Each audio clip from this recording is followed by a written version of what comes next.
Episode 2 की शुरुआत में हम देखते हैं कि गुवॉन जैसे ही दोही का हाथ पकड़ता है, उनके पीछे एक बहुत बड़ी लहर उठती है। गुवॉन उससे पूछता है कि उसने उसे क्या किया है, क्योंकि उसका टैटू दोही के हाथों पर शिफ्ट हो गया था। फिर दोही कुछ नहीं बोल पाती है, उससे पहले ही वो बेहोश हो जाती है। फिर वो एक सपना देखती है जिसमें वो पानी में डूब रही थी, और फिर जब गुवॉन की आंखें खुलती है तो उसकी आंखें लाल होती है और ये उसका सपना ही था। फिर दोही को होश आता है तो दोही देखती है कि वो हॉस्पिटल में है और गुवॉन उसके सामने ही होता है। दोही की सेक्रेटरी भी वहीं पर होती है और गुवॉन उसकी बहुत ही केयर कर रहा था। मिस शीन दोही से कहती है कि कल गुवॉन ने ही उन्हें कॉल करके उनकी हालत के बारे में बताया था। फिर वो डॉक्टर्स को बुलाने के लिए चली जाती है। उनके जाते ही गुवॉन अपना रूड वाला बिहेवियर शुरू कर देता है। दोही उसे अटैकर के बारे में पूछती है तो बताता है कि उसने पुलिस को उसकी सारी इन्फॉर्मेशन दे दी है, तो वो जल्दी ही पकड़ा जाएगा। बाद में दोही अपने हाथ का टैटू नोटिस करती है और वो उसे एक टैग की स्टिकर बुलाती है। वो कहती है कि ऐसा टैटू उसके हाथ पर क्यों है, और फिर वो उसे मिटाने लगती है तो गुवॉन उसे रोकता है। वो कहती है कि उसके हाथ पर रियल टैटू कैसे आ गया। फिर उसे लास्ट नाइट की सारी चीज़ें याद आने लगती है। लास्ट नाइट जब गुवॉन ने उस अटैकर पर हमला किया था तो उसकी आंखें लाल हो गई थी, और फिर जब दोही को होश आया था और गुवॉन ने उसका हाथ पकड़ा था तो उसके पीछे पानी की बहुत बड़ी लहर उठी थी। दोही को लगता है कि वो ड्रंक थी, इसलिए वो ये सब कुछ सोच रही है, और उसने टैटू भी ड्रंक हालत में ही करवाया होगा। तब वो कहती है कि वो उस टैटू को लेज़र करवा लेगी, बट गुवॉन उसे रोकता है। तब गुवॉन उसे कहता है कि ये उसका टैटू है जो दोही के हाथ पर है, तो दोही उसे पागल समझती है और दोही उससे अपना हाथ छोड़ने के लिए कहती है, बट गुवॉन हाथ नहीं छोड़ता, और ये वही हाथ था जिस पर टैटू था। तब दोही गुवॉन को मारने के लिए अपना दूसरा हाथ उठाती है, बट उसका हाथ आगे ही नहीं बढ़ता। तब गुवॉन नोटिस करता है कि उसने दोही का टैटू वाला हाथ पकड़ा था, तो उसके हाथ का टैटू चमक रहा था। फिर वो दोही का हाथ जैसे ही छोड़ता है तो टैटू चमकना बंद हो जाता है और दोही के दूसरे हाथ का चाटा उसे बड़ी ज़ोर से लगता है। उसके फेस पर दोही की सारी उंगलियां छप जाती है। तब दोही उसे चाटा मारने के लिए सॉरी कहती है और गुवॉन उसे टैटू चोर कहता है, और ये भी कहता है कि उसने उसे फालतू में ही बचाया, मरने के लिए वही छोड़ देना चाहिए था। बाद में डॉक्टर्स आते हैं और वो कहते हैं कि दोही अब बिल्कुल ठीक है। फिर पुलिस वाले आते हैं अपने इन्वेस्टिगेशन के लिए। तब एक पुलिस वाला उनसे मजाक में कहता है कि वो दोनों ब्लाइंड डेट पर मिले थे, तो अब इतना सब कुछ होने के बाद में उन दोनों को एक दूसरे से शादी कर लेनी चाहिए। तब वो दोनों ही इस चीज़ के लिए मना करते हैं और गुवॉन तो यहाँ तक कह देता है कि वो ज़िंदगी भर कुंवारा ही रहेगा। बाद में गुवॉन के फ़ोन में एक रिमाइंडर बजता है जिसमें उसे एक सोल को कलेक्ट करने के लिए जाना था। वो दोही को लेज़र से दूर रहने के लिए कहकर वहाँ से चला जाता है। जब गुवॉन अपने ऑफिस पहुँचता है तो वो देखता है कि मैनेजर उसका डेमोन वाला बुक पढ़ रहा था, और उसमें ऐसा लिखा हुआ था कि अगर डेमोन कोई न्यू कॉन्ट्रैक्ट नहीं करता है या पुराने कॉन्ट्रैक्ट की सोल को कलेक्ट करने के लिए नहीं जाता है तो वो आग में जलकर ख़त्म हो जाएगा। तब गुवॉन उससे अपनी बुक छीन लेता है क्योंकि वो उसके लिए बहुत इम्पोर्टेंट होती है, और वो उसे लॉकर में रख देता है। बाद में गुवॉन अपने मैनेजर से दोही के बैकग्राउंड चेक करने के लिए कहता है। तब मैनेजर नोटिस करता है कि गुवॉन के हाथ पर टैटू नहीं है, और फिर वो चेक करता है कि गुवॉन की शक्तियाँ बची है या नहीं। तब वो गुवॉन के ऊपर जग का पानी फेंकता है। गुवॉन खुद को बचाना तो चाहता था, बट वो नहीं बचा पाता और सारा पानी उसके ऊपर गिर जाता है, और ऐसे ही मैनेजर को भी पता चल जाता है कि गुवॉन की सारी शक्तियाँ चली गई है। तब मैनेजर को अपनी जॉब की चिंता होने लगती है, क्योंकि अब जब गुवॉन के पास पावर्स नहीं है तो वो अपना काम नहीं कर पाएगा और वो जल के ख़त्म हो जाएगा। गुवॉन सोल कलेक्ट करने का ट्राई करता है। गुवॉन को जिसकी सोल कलेक्ट करनी थी वो एक बॉक्सर था, और वो बॉक्सर मरने से मना कर देता है। वो अपने सारे बॉयज़ को बुलाता है और गुवॉन को पिटवाता है। गुवॉन भी उनसे फाइट करने की कोशिश करता है, बट वो लोग बहुत सारे थे। तब वो खुद को बचाकर खिड़की से नीचे जंप करता है और वहाँ से भाग जाता है। इधर दोही सोचती है कि गुवॉन के बारे में कुछ तो गड़बड़ है, क्योंकि वो होटल में भी अकेले ही खाना खा रहा था, और दोही जब अकेले उस रास्ते पर थी अटैकर के सामने, तभी वो उसे वहाँ बचाने के लिए आ गया था। तब उसे लगता है कि वो उससे कुछ कॉन्ट्रैक्ट साइन करवाना चाहता है, इसलिए उसके पीछे पड़ा है और उसे ट्रिक कर रहा है। और फिर अटैक वाली बात से उसे उस अटैकर के वर्ड्स याद आते हैं जो उसने चेयरमैन जू का नाम लिया था। तब वो चेयरमैन जू से मिलने के लिए हॉस्पिटल जाती है। इधर पुलिस को अटैकर का स्केच मिल जाता है। तब हम अटैकर को देखते हैं, उसने और भी बहुत सी लड़कियों का मर्डर किया था और उसके सामने वाली दीवार पर बहुत सारी लड़कियों की फ़ोटो टंगी हुई थी और साथ में दोही की फ़ोटोज़ भी थी। और फिर वो अपना मास्क उतारता है, तो ऐसे में पता चलता है कि पुलिस को जो उसका स्केच मिला है वो गलत है। उसी वक्त वहाँ पर लैंडलॉर्ड आता है रेंट कलेक्ट करने के लिए। वो बिल्डिंग एक नाटक कंपनी को मिली हुई थी। और अटैकर बिल्डिंग के मालिक से कहता है कि अभी उसके डायरेक्टर यहाँ पर नहीं है, तो वो रेंट कलेक्ट करने के लिए बाद में आ जाए। उस बिल्डिंग का मालिक उससे कहता है कि वो बहुत ही फेमिलियर लग रहा है, क्या वो एक एक्टर है? तब वो अटैकर हाँ कहता है। लैंडलॉर्ड उसके हाथों पर ब्लड नोटिस करता है। वो उनसे कहता है कि उसने स्पेशल इफेक्ट वाला मेकअप अप्लाई किया हुआ है। तब वो बुढ़ा उसे ऐसे ही कह देता है कि ऐसा लग रहा है मानो उसने किसी का खून किया हो। फिर वो वहाँ से जाने लगता है, बट अटैकर उसे जाने नहीं देता।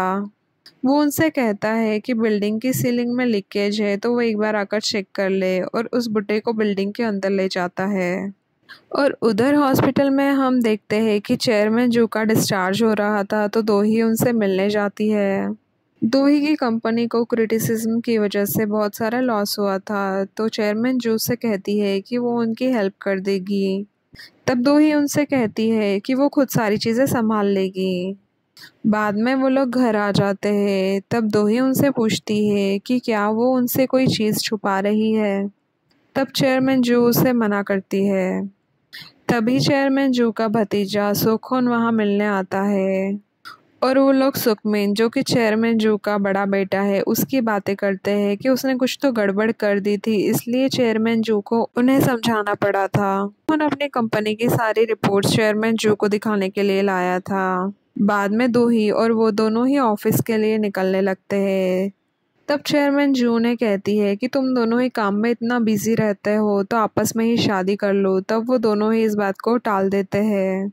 बाद में सुखोन दोही से कहता है कि वो गाड़ी नहीं लाया है, तो वो उसे लिफ्ट दे दे और वो ड्राइव करेगा, और वो खुद अपनी गाड़ी की चाबी छुपा लेता है।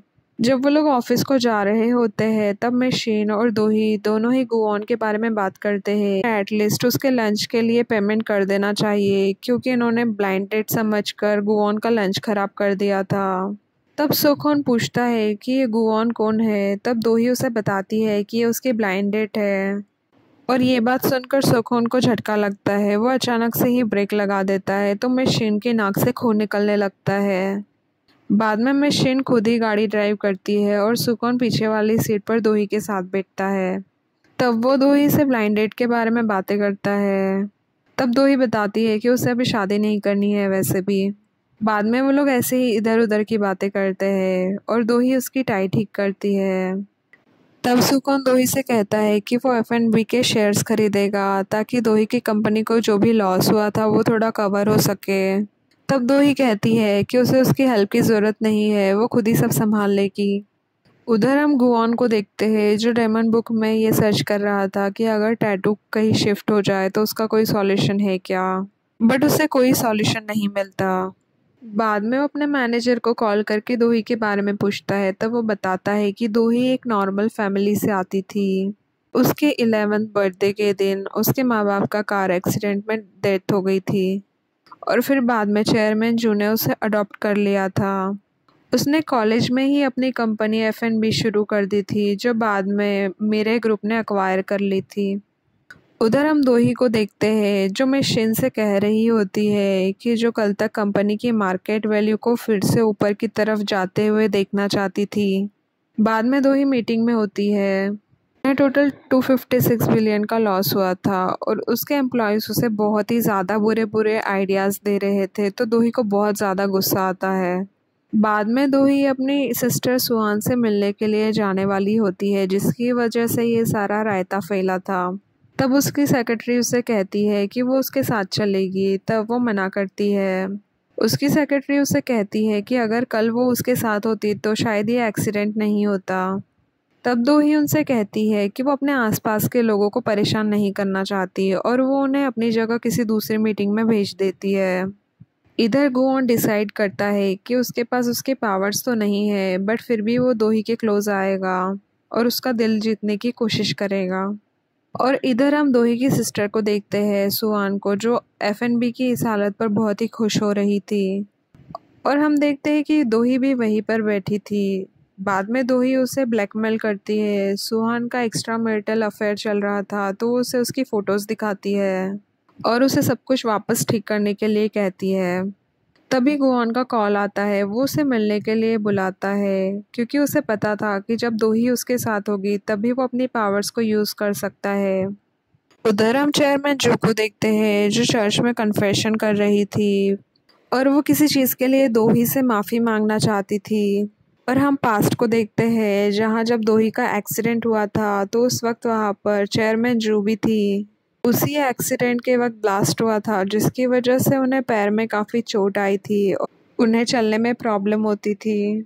शायद वो दोही के माँ बाप के एक्सीडेंट से रिलेटेड थी और इसीलिए वो चर्च में माफ़ी मांग रही थी। इधर गुओन के ऑफिस में हम उसके मैनेजर को देखते हैं। वो अकेले अकेले बड़बड़ा रहा था कि उसका बॉस इस बार सक्सेसफुल हो जाएगा। गुओन ने उसे पहले भी 2 बार बेवकूफ़ बनाया था, एक बार जब वो फिशरमैन था तब, और दूसरी बार जब उसके पास एक रेस्टोरेंट था तब। और हमें पास दिखाते हैं, जब उसका रेस्टोरेंट नहीं चल रहा था तो वो आत्महत्या करने के लिए तैयार होता है, बट उसी वक्त वहाँ पर गुओन आ जाता है और वो उसे कॉन्ट्रैक्ट साइन करने के लिए कहता है। उसके बदले में उसका रेस्टोरेंट खूब अच्छे से चलने लगेगा। वो जैसे ही थंब इम्प्रेशन के लिए ब्लड दिखता है तो उसे अपनी पास्ट वाली लाइफ याद आ जाती है। लाइफ में 10 साल के बाद मरने के बाद उसे हेल में जाना पड़ा था, जहाँ उसे बहुत ही प्रताड़ित किया गया था। तो वो गुआन पर बहुत गुस्सा करता है और वो ये सब जब बड़बड़ कर रहा था तब गायंग वहीं पर थी और उसे भी ये चीज़ पता चल जाती है कि गुआन की सारी शक्तियाँ चली गई है और उसके टैटू के बारे में भी उसे पता चल जाता है। उधर गुआन और दोही दोनों मिलते हैं। दोही गुआन को पैसे देती है लंच कंपनसेट करने के लिए, बट गुआन वो पैसे लेने से मना कर देता है। वो दोही से कहता है कि उसे पैसे नहीं चाहिए। वो उसे अपने सिम्टम्स बताता है कि वो अब अपना काम ठीक से नहीं कर पा रहा है और वो एक अलग ही इंसान बन गया है। और वो ये भी कहता है कि बस अब दोही उसकी प्रॉब्लम सॉल्व कर सकती है और वो दोही को अपने बहुत ही क्लोज ले आता है। बाद में वो उसे कहीं लेकर जाता है, तब वो उससे उसका हाथ मांगता है जिसमें टैटू था और जैसे ही वो उसका हाथ पकड़ता है अचानक से उसकी पावर्स वापस आ जाती है। वो उस बॉक्सर की सोल लेने के लिए जाता है। वो दूर से ही उसे अटैक कर देता है और वो बॉक्सर वहीं पर मर जाता है। और इधर हम देखते हैं कि गुआन के ऑफिस से उस बॉक्सर के नाम की घड़ी गायब हो जाती है और दोही को तो ये कुछ भी समझ में ही नहीं आता है। बाद में वो दोही को डांसिंग कार वाली एक पार्किंग में लेकर जाता है तो दोही उसे मिसअंडरस्टूड कर लेती है। उसे ऐसा लगता है कि गुआन उसके साथ में फिजिकल होना चाहता है, बट गुआन उसे बाहर आने के लिए कहता है। वो उसे नदी किनारे लेकर जाता है और उसका हाथ पकड़कर उसे अपने पास खींच लेता है। दोही को लगता है कि वो उसे किस करने वाला है, बट गुआन उसे लेकर पानी में कूद जाता है। उसे ऐसा लगता है कि पानी में कूदने के बाद वो उससे अपना टैटू वापस ले लेगा, बट ऐसा कुछ भी नहीं होता। बाद में दोनों बाहर आते हैं। दोही उस पर बहुत गुस्सा करती है कि वो अभी मरते मरते बची है और वो ये भी कहती है कि सारे लोग पता नहीं उसको मारने के पीछे क्यों पड़े हुए हैं। फिर वो बाद में सारे पैसे गुस्से में फेंक कर वहाँ से चली जाती है। और गुआन को भी गुस्सा आ रहा था क्योंकि उसे उसका टैटू वापस नहीं मिला था।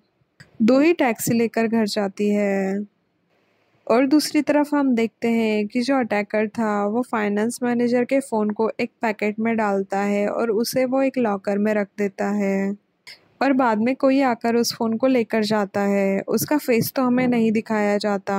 वो फ़ोन में सारी डिटेल्स चेक करता है जिसमें लास्ट कॉल मैनेजर ने दोही को किया था। और इधर हम देखते हैं कि गायोंग भी दोही के बारे में इंटरनेट पर सर्च कर रही थी। और हम देखते हैं कि दोही पर अटैक करने वाला कोई भी हो सकता है।